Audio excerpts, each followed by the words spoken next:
Salut à toi, bienvenue pour ce nouvel épisode de Demon Z. Merci de me suivre. Alors comme tu peux le voir, il fait un peu froid, on a mis les écharpes.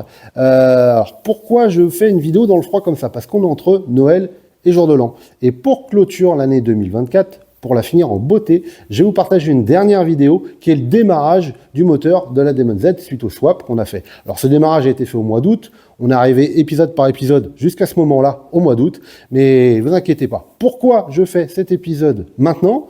Parce que au-delà que ce soit le 31 décembre, c'est aussi mon anniversaire. Donc je me fais ce petit plaisir. N'hésitez pas, envoyez-moi des tips, s'il n'y a pas de souci. Allez, c'est parti, on lance le générique.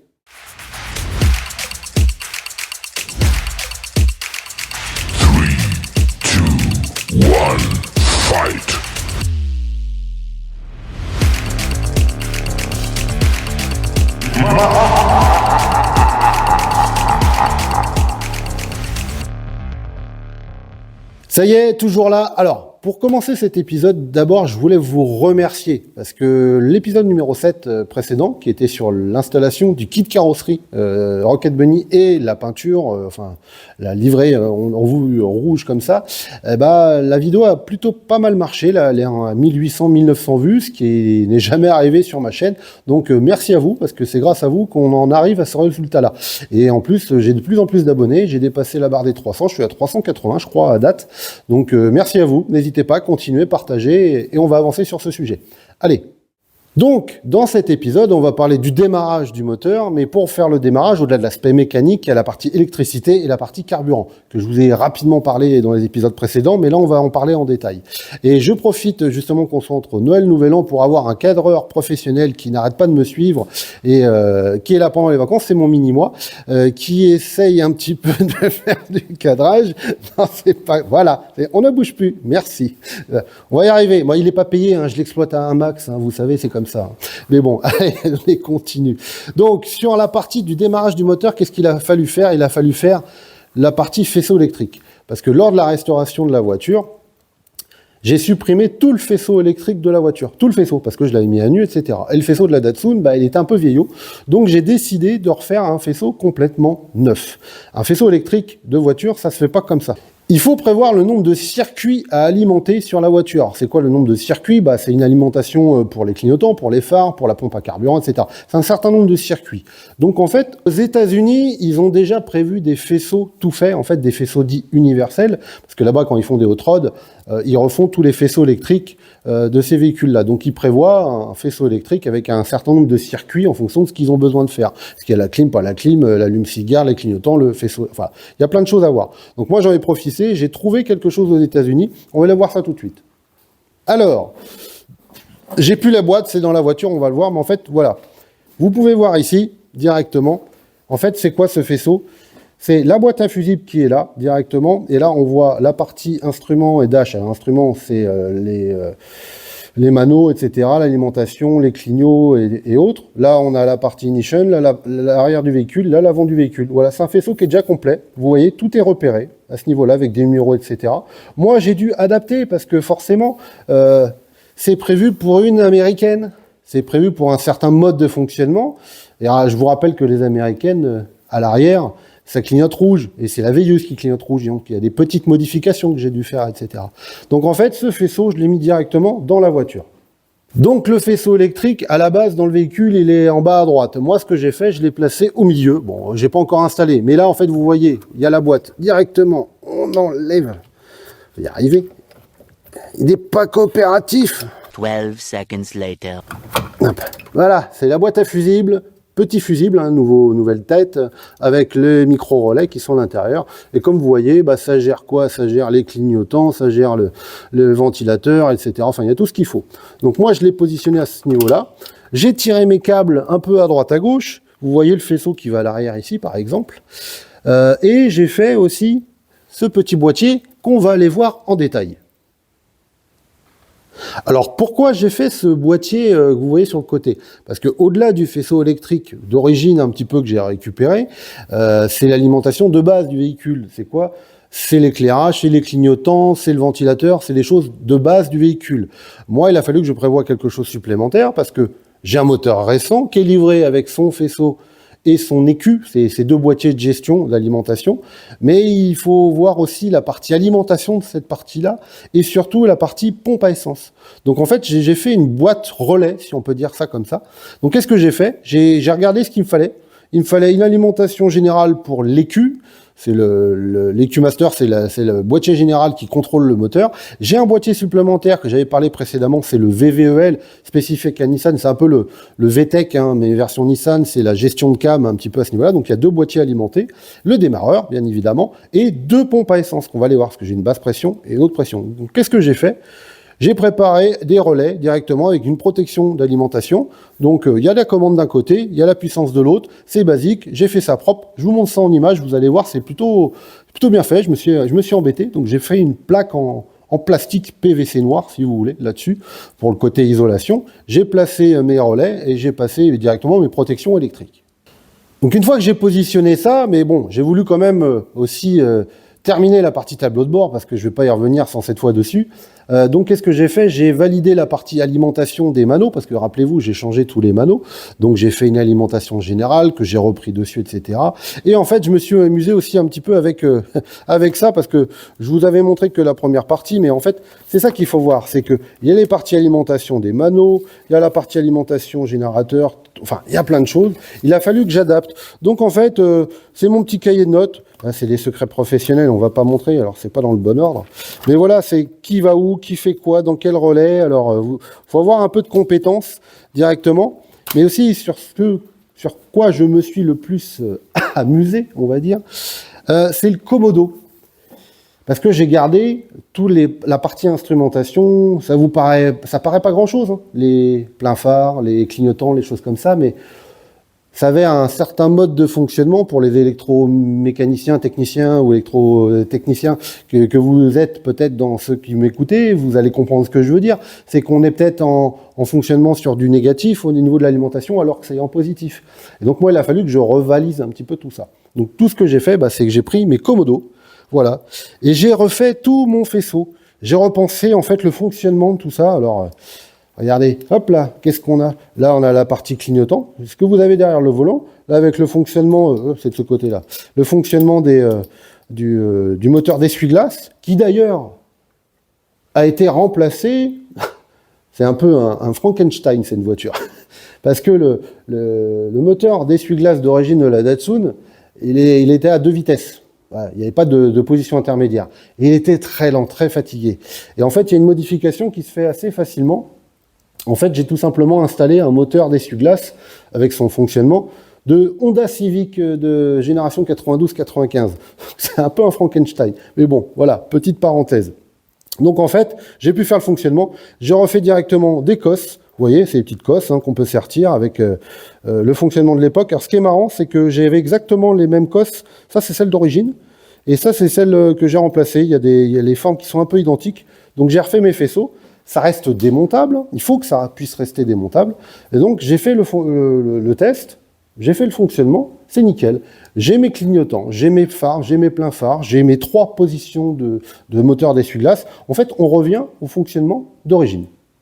Mais pour faire ça, il faut avoir une base, il faut savoir quel contact correspond à quoi. Alors forcément, tu prends ton multimètre, etc. Mais la base, c'est la Bible. Enfin, vous connaissez, hein, une RTE, c'est une revue technique que vous avez. Donc, la petite particularité des faisceaux électriques, des schémas électriques de ces générations-là. Allez, je vais laisser mon cadreur professionnel s'approcher un petit peu et zoomer. J'espère que vous allez comprendre quelque chose. Parce que pour suivre les schémas, pour savoir qui fait quoi, j'ai pris une loupe. J'ai pas l'âge, mais j'ai pris une loupe. Parce qu'il faut aller vraiment suivre. En fait, il faut suivre le fil pour savoir qu'est-ce qu'il fait et il va où. Je me suis franchement bien amusé, j'ai passé quelques heures. Allez, donc pour faire on va dire l'intégralité du faisceau, du fonctionnement électrique de la voiture, je vais vous faire un petit point complet. Alors c'est quoi? On part déjà de la batterie. La batterie à la base dans la Datsun, elle est au niveau du capot moteur, sous une des trappes de service que j'ai supprimées. Mais moi, pour la répartition des masses, et puis un peu la place avec le swap, j'ai décidé de la mettre à l'arrière. Alors c'est parti, on va regarder directement la batterie. Alors la batterie, moi j'ai choisi une batterie Optima, c'est une ragtop. Alors pourquoi j'ai pris ce type de batterie? Parce que c'est une batterie, c'est 6 pierres de plomb dans du gel. Et puis ils sont prévus pour les décharges profondes et autres, c'est plutôt prévu pour les engins agricoles, mais c'est plutôt pas mal parce que au niveau entretien, c'est plutôt top. Et il faut avoir une protection, parce que vous voyez le câble qui va derrière, et là vous voyez en fait ici, hop là, c'est infusible, parce qu'il faut protéger l'alimentation, parce que ne pas laisser un câble directement traverser la voiture comme ça, il y a toujours un risque d'incendie. Si jamais il y a une petite épissure qui se crée, vous allez toucher la masse. Hein. Donc en fait, le câble, moi je l'ai protégé, vous voyez, j'ai gardé le câble, mais je l'ai aussi mis dans la gaine cannelée. Enfin, annelée, pardon. Donc cette gaine annelée, on l'a directement au niveau du moteur. Alors, on va le suivre. Ce câble, il passe où? Il passe à l'intérieur de la voiture. Alors, il sera sous la moquette à ce niveau-là, hein, directement. Il traverse la cloison pare-feu. Et je le fais arriver directement sur le démarreur. Alors, faut zoomer, il faut rentrer. Allez, vas-y, n'aie pas peur, tu vas pas rayer. Vous le voyez ici, en fait, c'est directement sur l'alimentation du démarreur. Pourquoi? Parce que c'est ce qui va tirer le plus d'ampères au démarrage. C'est quand vous allez lancer le moteur, c'est ce qui va tirer le plus d'alimentation électrique. Donc en fait, il faut que ça aille direct sur le démarreur. Et une fois que ça arrive sur le démarreur, hop, on repart. Il y a un autre câble en fait qui part et qui vient. Allez, viens mon cadreur. Viens mon pépère.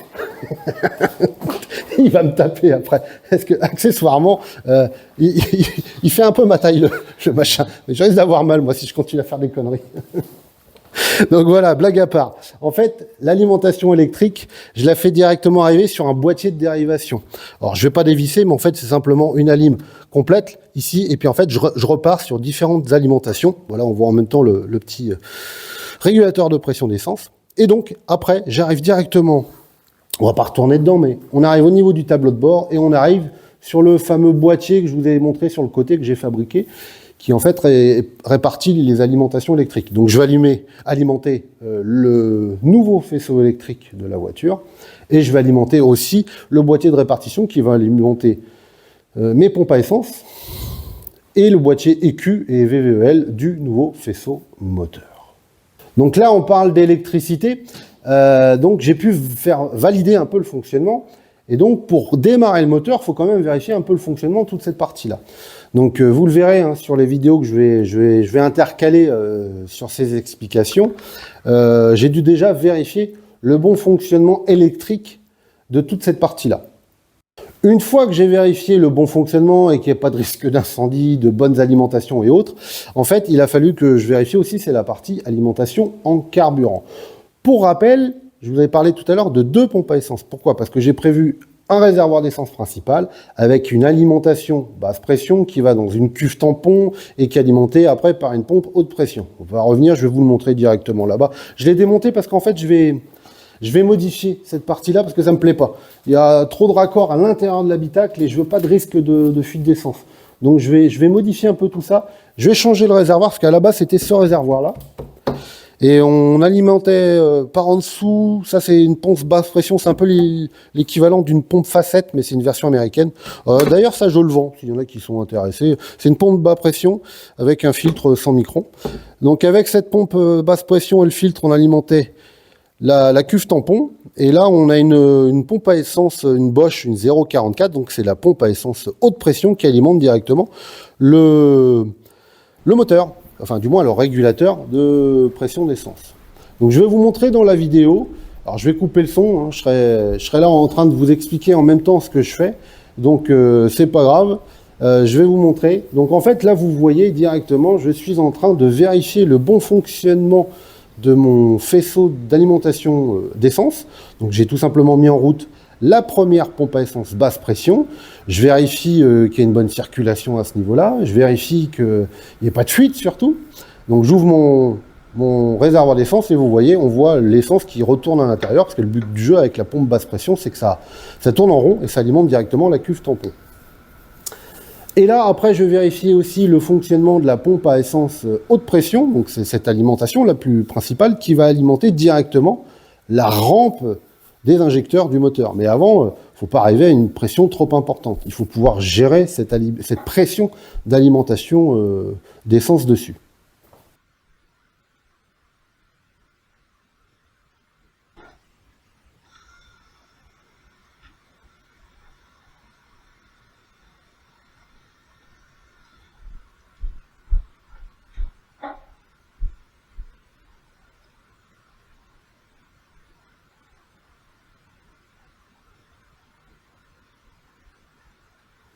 Donc en fait, ces vérifications, faut bien les faire parce que j'ai pas envie qu'il y ait une fuite à essence directement dans le coffre, parce que regardez, bon, là maintenant il n'y a plus rien, hein, parce que j'ai tout démonté, je suis en train de vérifier, parce que je vous montrerai, j'avais quelques problèmes de fuite et autres, ça me plaisait pas. Et à un moment, voilà, mauvais choix, mauvais matériel, on a voulu faire du pas cher, et ben on le paye, donc maintenant, faut que je fasse différemment. Et donc à ce niveau-là, moi j'ai la banquette arrière qui est ici, hein, et donc avec tous les raccords que j'avais là, avec ma pompe à essence et autres, voilà, risque de fuite, hein, vous m'avez compris, c'est pas quelque chose que je voulais. Donc ici, on a les raccords d'alimentation, on a le faisceau. Là, vous le voyez pas, mais ce raccord, en fait, il longe le tunnel de transmission parce que j'ai fait mon, comment dirais-je, mon tube d'alimentation en essence qui longe dans le tunnel de transmission et qui arrive directement au régulateur de pression d'essence. Donc ce régulateur de pression d'essence, il est à ce niveau-là. Ici, donc il y a un petit mano. Donc en fait, il y a le circuit aller qui est là, et ça c'est le circuit retour. Et là, on alimente la rampe d'alimentation du moteur, grâce à ce petit flexible et ce petit raccord d'adaptation. Et donc c'est ce tuyau qui alimente les deux rampes, parce qu'on est sur un V6, donc il y a deux rampes de 3 cylindres à ce niveau-là. Mais je ferai une modification future avec une rampe d'alimentation, et en fait on sortira, parce que là c'est pas le meilleur positionnement pour le réglage. Ok, donc là on va voir directement l'alimentation. Alors qu'est-ce que je fais? Je suis obligé de vérifier le bon fonctionnement de ce réseau d'essence. Donc je le mets sous pression après avoir vérifié la partie basse pression, et je règle la pression d'essence. Alors régler, en fait vous avez une petite vis BTR, vous allez voir que je positionne au-dessus de ce régulateur d'essence. Mais ce régulateur d'essence, au début, je me dis, j'ai du mal, ça monte pas. On passe par toutes les étapes. Hein. Pourquoi ça monte pas la pression? Mais pourquoi? Donc tu revises, et hop, là voilà. Ça commence à monter tout doucement. Donc ça, c'est plutôt pas mal.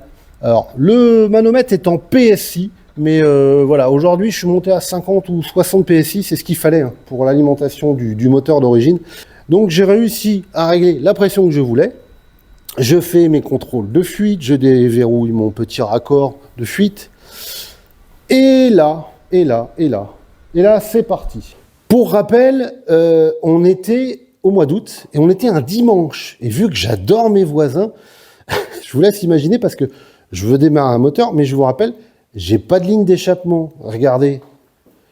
Je suis directement sortie collecteur. Voilà, et sortie collecteur coupée. Bon, je sais pas si on voit, mais on va voir un peu comme ça.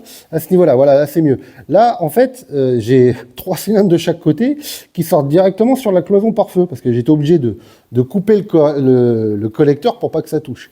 Mais bon, je voulais faire mes phases de démarrage. Donc on est dimanche, en plein mois d'août, il n'y a pas un bruit, et là je fous mon bordel.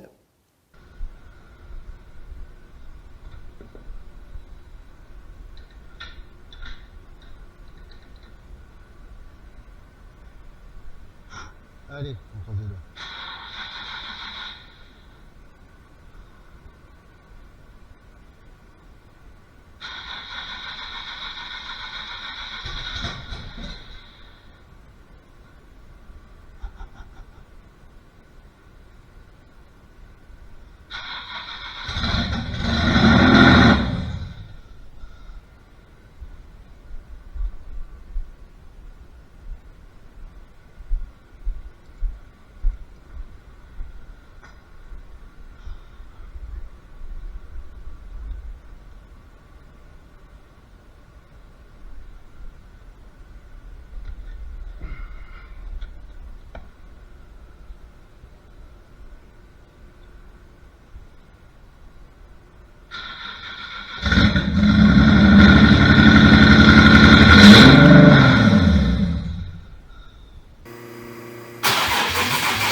Donc voilà, le démarrage a été fait. Non, sans peur. Non, les voisins, on s'entend très bien. Ils étaient un peu surpris de l'entendre, ils n'étaient pas prévenus. Mais voilà, j'ai pu la démarrer. Alors, je ne l'ai pas fait tourner longtemps parce que le circuit de refroidissement n'était pas alimenté, donc je n'étais pas en eau. Donc, je ne vais pas m'amuser à faire tourner ça très très longtemps. Mais le but, c'était de savoir si ça démarrait, avec toutes les modifications électriques et mécaniques que j'avais fait. Donc, ça démarre. Voilà, on est prêt, ça démarre.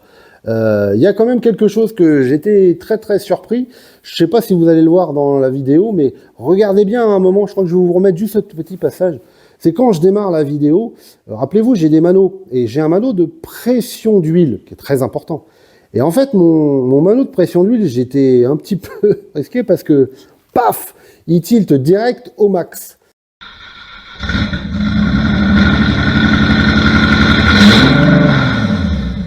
Donc j'étais un peu surpris, je dis, bah, une pression d'huile, voilà, 4-5 bars, enfin une bonne pression.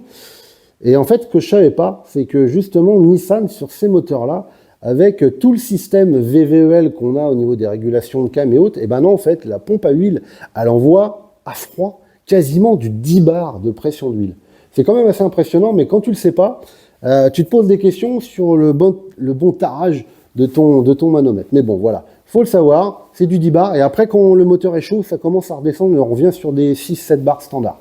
Mais donc là, je peux vous dire que la pompe à huile, elle est en très très bonne santé. Je l'avais vérifié quand j'avais refait le moteur, et là, on envoie la pression qu'il faut. Voilà pour le dernier épisode de l'année 2024. C'était quand même un épisode assez important. On a parlé faisceau électrique, alimentation carburant, faut réfléchir aux bonnes choses. Et voilà, il a démarré, je suis quand même tranquillisé. C'était il y a quelques mois. J'ai avancé sur d'autres aspects du véhicule que vous découvrirez sur les prochains épisodes. Au niveau finance, je peux pas encore me faire la ligne d'échappement sur mesure, donc ça prendra son cours parce que pour rappel, ma vie de youtubeur entre guillemets, moi j'ai un métier partie professionnelle. La semaine, j'ai un métier qui est très prenant, qui me prend beaucoup de temps. Et en fait, cet aspect-là, je ne le fais que le week-end, que ça soit le tournage des vidéos, le montage des vidéos, ou même le travail sur la voiture. Donc, ça va prendre du temps, mais comme vous commencez à le voir depuis un certain temps, je prends chaque aspect du véhicule et j'y vais vraiment dans le détail. Donc ça prendra du temps, mais normalement, pour 2025, je l'espère, on devrait pouvoir l'avoir sur les routes. En attendant, je vous souhaite de très très bonnes fêtes de fin d'année, parce qu'on est le 31 décembre. Ce soir, vous allez consommer, messieurs, mesdames. Donc faites attention sur la route. Hein. Soyez sages, s'il vous plaît. Je ne vais pas vous faire la morale, mais je pense que tout le monde doit avoir peur et ne pas hésiter à retenir son ami ou autre quand vous savez qu'il n'est pas en état de conduire. Donc faites attention à vous, s'il vous plaît.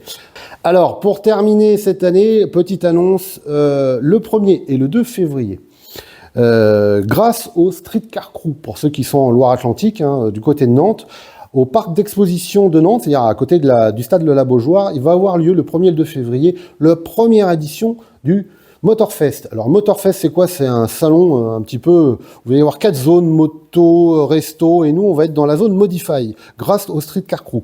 Donc vous aurez l'opportunité de venir échanger, discuter avec moi. Je serai présent sur les 2 jours pour pouvoir discuter de cette Demon Z et pouvoir échanger dessus. En tout cas, merci à vous, portez-vous bien, passez un bon réveillon, la bise. Bonne fête à vous.